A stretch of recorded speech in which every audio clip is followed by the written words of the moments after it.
A legendary career comes to a close. Tom Brady will step back from American football in a career that saw him win the Super Bowl a record-breaking 7 times. His retirement comes after the Tampa Bay Buccaneers recently lost their opportunity to make it to Super Bowl 56. I haven't put a lot of thought into it, so we'll just take it day by day and kind of see where we're at. After 22 years playing as quarterback for the NFL, Brady steps down with one of the most prolific careers in American football history. The 44-year-old spent 20 seasons with the New England Patriots, winning 6 Super Bowls. After, Brady led the Buccaneers to a Super Bowl win last season, his first as a Buc. ESPN reports he's choosing to prioritize his family and health. The quarterback is the husband of supermodel Gisele Bündchen and father of 3. Brady is a 5-time Super Bowl most valuable player and 3-time NFL season MVP. Widely considered the greatest quarterback player in NFL history, Brady's historic record-breaking career will be hard to match. For more, let's go to Boston. Reporter Dave Wedge is the co-author of 12, the inside story of Tom Brady's fight for redemption. Thank you for speaking with us here on France 24. Sure, thanks for having me. Of course, most of his career, Tom Brady spent with the New England Patriots. What's the reaction where you are? Well, everyone knew this day was coming. I frankly thought it would have come sooner than today, but he did say that he wanted to play until he was 45 years old. He almost made that 20 years here in Boston and New England and a few years down there in Tampa. I think people here in Boston are, I know some people are mad at him because of his statement didn't mention the Patriots. My take on that is that, when he left New England a couple of years ago, he said his goodbyes then.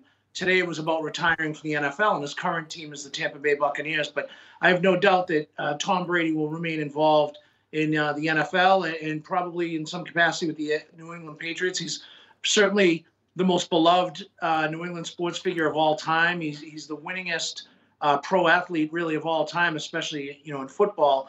And I think globally he's one of the most recognizable faces on the planet. So he's been a good soldier here, a good representative of the people in New England, and I think people are wish him well.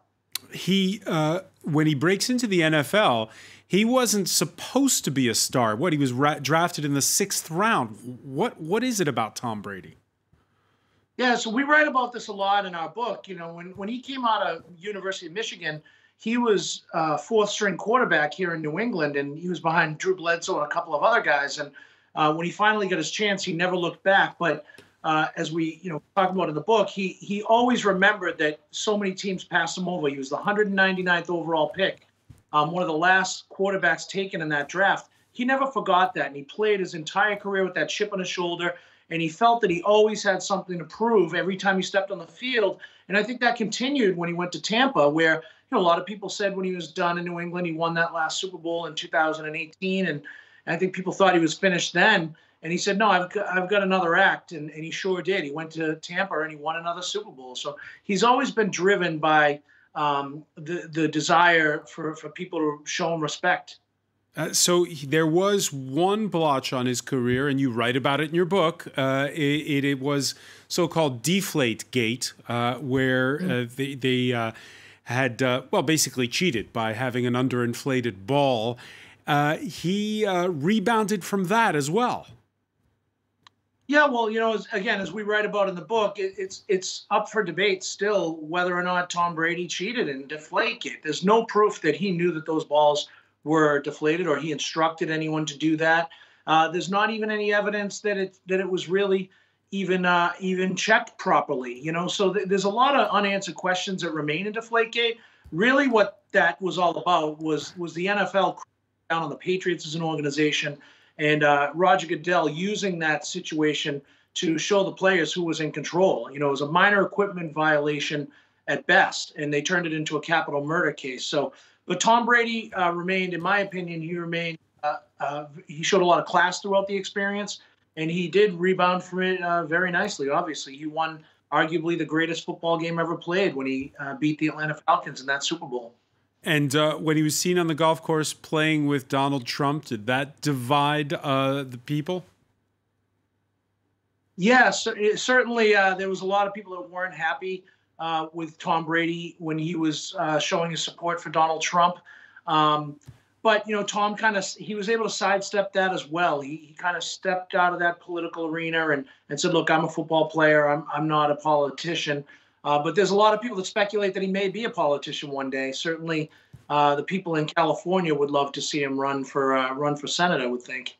Now, one final question for you, Dave. Speaking as a man who's got a bit of gray around the temples here, we've just come off a week in sports worldwide where we've seen at 35 Rafael Nadal win the Australian Open and become the winningest Grand Slam tennis player ever. Tom Brady retiring still at the top of his game, right? He was the NFL's best passer this season at the age of 44.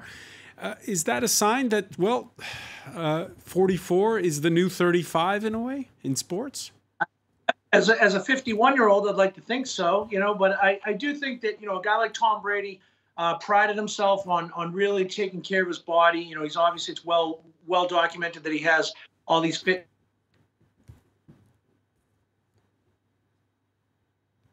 All right, we seem to have lost. We're losing. He's had some controversy.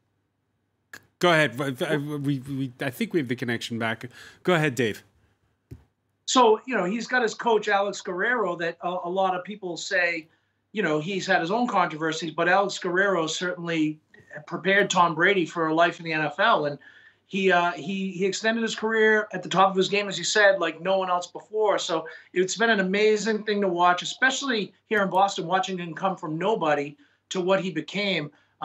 He's in that conversation with Muhammad Ali and Michael Jordan and the greatest of all sports. So, it's a sad day that he's retiring, but personally, I wish him and his family well. He's earned this. Dave Wedge, co-author of 12, The Inside Story of Tom Brady's Fight for Redemption. Thank you for speaking with us here on France 24. Sure. Have a good day.